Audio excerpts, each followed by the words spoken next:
સારા એવા આપણને વેચાણના આંકડા આવતા જોવા મળ્યા હતા. એ આપણને આ ક્વાર્ટરલી આંકડાની અંદર અત્યારે આપણને રિફ્લેક્ટ થતા દેખાઈ રહ્યા છે. પર્સન્ટેજ ટર્મ્સની અંદર જો વાત કરીએ તો નેટ પ્રોફિટની અંદર આપણને 20% વધારો થતો દેખાઈ રહ્યો છે. 2398 કરોડ રૂપિયા ઉપર આ પ્રોફિટ રહ્યો છે અને વાત કરીએ માફ કરશો અહીંયા 60% નેટ પ્રોફિટની અંદર આપણને અહીંયા વધારો થતો દેખાયો છે. અત્યારે આપણે જોઈ શકીએ છીએ 1497 કરોડ રૂપિયાની સામે 2398 કરોડ રૂપિયા ઉપર આપણને નેટ પ્રોફિટ આવતો દેખાઈ રહ્યો છે. એટલે કે ખાસી એવી સારી અપસાઇડ આપણને અત્યારે આપણે જોઈએ તો નેટ પ્રોફિટના ફ્રન્ટ ઉપર પણ આવતી જોવા મળી રહી છે. એન્જલ બ્રોકિંગના ફંડ મેનેજર મયુરેશ જોશી આપણી સાથે જોડાઈ ગયા છે અને અક્રોસ ધ ફ્રન્ટ આપણે જે રીતના એક સારા પરિણામ જોઈ રહ્યા છે. મયુરેશ, શું લાગે છે સ્ટોક અહીંથી વધારે આઉટ પરફોર્મ કરશે તેવું દેખાઈ રહ્યું છે? નંબરની વાત કરશું વિક્રમભાઈ, તો મારી સાથે આઈ થિંક એક્સેપ્શનલ નંબર્સ છે, સ્પેસિફિકલી ટોપ લાઈન ઉપર. અને તમે પ્રોડક્ટ મિક્સ જોશો તો આઈ થિંક જે બ્રેઝા અને બલેનોને આઈ થિંક કોન્ટ્રીબ્યુશન છે એના કારણે I think average selling price is much higher, જેના કારણે આઈ થિંક જે ટોપ લાઈન ગ્રોથ છે that has exceeded estimates. બીજું કારણ એ પણ હોઈ શકાય કે they had taken a price hike of almost 1.5% across their models, and generally I think if you take Baleno and Brezza એમાં તો હજી વધારે હતું.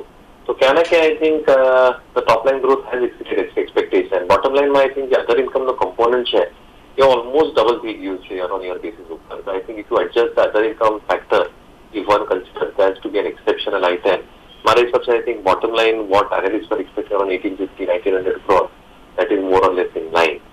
જ્યાર સુધી I think EBITDA margin નો સવાલ આવ્યો 14.96-15% I think more or less in line with estimates. કારણ કે જેવી રીતે તમે યેનની મૂવમેન્ટ જોશો રૂપીના against, I think that appreciation would have taken some skin off અને commodity prices increase માં I think થોડું offset થયું હશે the average increase in realization. But overall I think the numbers are a beat in terms of expectations. Okay, સાથે મયુરેશ એક બીજું factor પણ અહીંયા જોવા માંગીશું કે અહીંયા અધર ઇન્કમનું કમ્પોનન્ટ છે એ પણ આપણને એક ઓલમોસ્ટ ડબલ થતું દેખાઈ રહ્યું છે. અને જ્યાં તમે માર્જિનના ફ્રન્ટ ઉપર વાત કરી તો એ માર્જિનનો આંકડો અત્યારે આપણી પાસે જે પ્રકાર આવતો દેખાઈ રહ્યો છે, એબીટાની અંદર આપણે માર્જિન જોઈએ તો એ 14.3 થી વધીને આપણને અહીંયા ઓલમોસ્ટ 15% ઉપર આવતા દેખાઈ રહ્યા છે. માર્જિનના ફ્રન્ટ ઉપર એટલું મોટું સુધાર નથી આવ્યો. એની પાછળ કયા ફેક્ટર જોવો છો? અહીંયા ઓપરેશનલ કોસ્ટથી લઈ અને એડવર્ટાઇઝમેન્ટ કોસ્ટનું દબાણ ગણી શકાય? નહીં, જે રીતે તમે આઈ થિંક નવા મોડલ્સ ઇન્ટ્રોડ્યુસ કરશો, નવા પ્લેટફોર્મ્સ ઇન્ટ્રોડ્યુસ કરશો તો આઈ થિંક એડ અને માર્કેટિંગ અને પ્રમોશનલ એક્સપેન્સીસ છે એ તો વધારે થાય જ થાય. પણ આઈ થિંક તમે જોશો કે I think Jaitley important component છે, આઈ થિંક 12 થી 15% આઈ થિંક એક ઇમ્પોર્ટન્ટ કમ્પોનન્ટ હોય વિચ ઇઝ પ્રોબ્લી ઇન્ટુ યેન. તો આઈ થિંક જે રીતે યેનનું અપ્રિસિએશન થયેલું રૂપી અગેન્સ્ટ, એના કારણે આઈ થિંક જે ઇમ્પોર્ટન્ટ કમ્પોનન્ટની કોસ્ટ છે એ વધી જાય. બીજી વસ્તુ આઈ થિંક જે રોયલ્ટી પેમેન્ટ પણ છે, I think that also has some amount of bearing to be taken. So I think આ બીજા વસ્તુ તમે જોશો અને along with commodity prices, I think થોડું I think input cost inflation માં I think there has been some amount of increase quarter on quarter or even on a year basis. તો એ કારણે I think EBITDA margins are always expected to be a little bit on the softer side. But I think even 15% is commendable. અને મારા હિસાબે I think જેવું રીતે હું પહેલા પણ કહેતો હતો, I think 14.96, 15%, I think that's very close to what the expectations were on the EBITDA. Okay. આ સાથે આપણે ઓવરઓલ ફરીથી એક વખત જો નજર લઈએ તો અત્યારે આપણને સેલ્સ વોલ્યુમ ગ્રોથનો આંકડો આવતો દેખાઈ રહ્યો છે. 18,500 આપણને અહીંયા સેલ્સ વોલ્યુમ ગ્રોથ આવતો દેખાઈ રહ્યો છે. યર ઓન યર બેઝ પર આપણે આંકડો જોઈ રહ્યા છે. એબીટાની જો વાત કરીએ તો એમાં 35% વધારો થતો દેખાઈ રહ્યો છે. ટોટલ ઇન્કમની અંદર જો વાત કરીએ તો 29%. નેટ પ્રોફિટના ફ્રન્ટ ઉપર વાત કરીએ તો 60% વધારો આપણને યર ઓન યર બેઝ પર આવતો દેખાઈ રહ્યો છે. સાથે જે વાહનોના વેચાણની વાત કરીએ તો ઓલમોસ્ટ આ ક્વાર્ટર દરમિયાન તેમના તરફથી 4.25 લાખ વ્હીકલનું વેચાણ થયું છે. જે પણ આપણે જોયો તો યર ઓન યર બેઝ પર આપણને 18%, 18.5% એક ગ્રોથ દેખાડી રહ્યો છે. મયુરેશ, સેલ્સ વોલ્યુમ ગ્રોથ જે રીતના આપણી સામે આવી રહ્યો છે, કેવી રીતના એનાલાઇઝ કરો છો? નહીં, આઈ થિંક 18% જેવી રીતે ડેટા પોઈન્ટ મળે છે બધા ઓટો કંપનીઓ માટે એક્સપેક્ટેડ હતું year on year growth. I think volume growth was more or less expected to come at 18%. But largely, I think જેવી રીતે I think realization માં એક push through મળ્યું છે, I think that is what is causing the top line dip. તો મારા હિસાબે I think management થી જાણવું પડશે કે exactly average selling prices માં across variants, across models કેટલી હાઈક લીધી.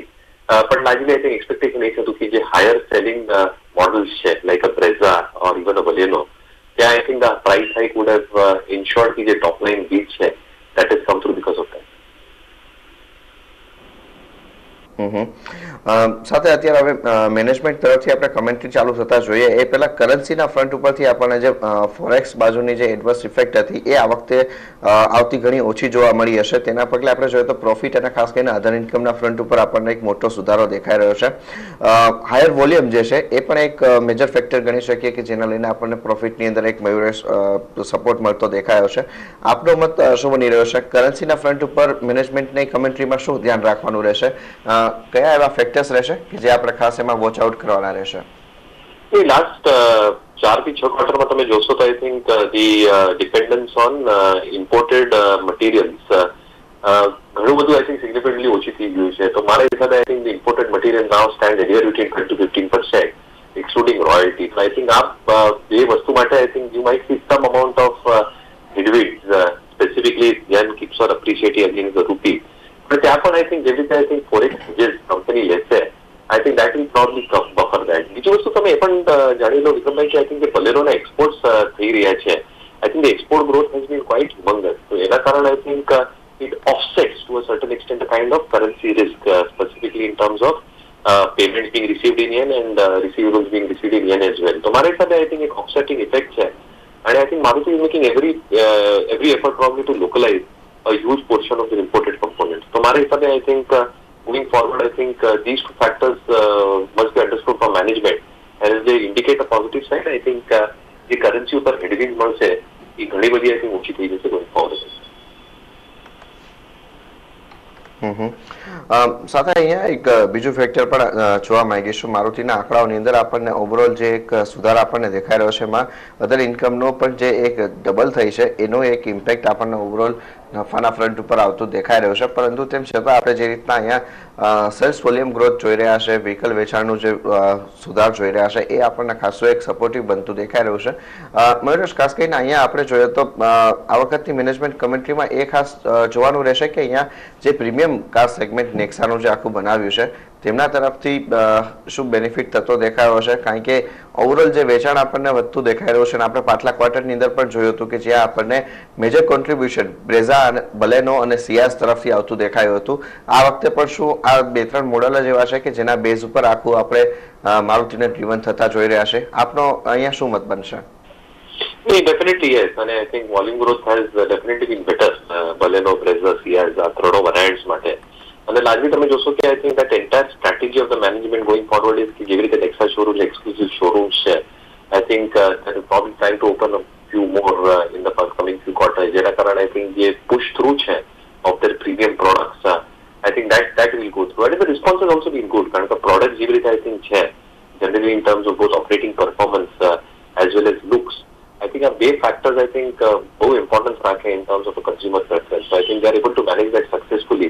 And the Nexa showroom is probably aiding their growth in terms of premiumization. So my hisabe I think a premiumization push through will continue, and our banna products or all these products probably are priced quite nicely in the range that Maruti gets better margins compared to their low end or low platform products. So my hisabe I think this strategy will keep on increasing going forward. Jena karan I think the volume mix or the product mix will show a skew towards high end products, and premiumization will probably ensure कि जो मारुति ना net realisation है ये पण અહીંયાથી વધશે. Okay, ઘણો આભાર મયુરેશ આપનો સમય ફાળવી અહીંયા અમારી સાથે જોડાવા માટે અને આ સમગ્ર ચર્ચા માટે. આ દરમિયાન આપણે જોઈએ તો મારુતિ સુઝુકીના કાઉન્ટરની અંદર આપણને એક સારી મુવમેન્ટ આવતી જોવા મળી રહી છે. ઓલમોસ્ટ સ્ટોક 0.5% મજબૂતી સાથે અત્યારે આપણને ટ્રેડ થતો દેખાઈ રહ્યો છે. આપણે વાત કરી રહ્યા હતા મારુતિ સુઝુકીની, એ દરમિયાન આપણે જોઈએ તો એમઆરએફના પણ બીજા ક્વાર્ટરના પરિણામ આવતા દેખાઈ રહ્યા છે. નેટ પ્રોફિટ અહીંયા આપણે 443 કરોડ રૂપિયાની સામે 385 કરોડ રૂપિયા ઉપર આવતા જોઈ રહ્યા છે.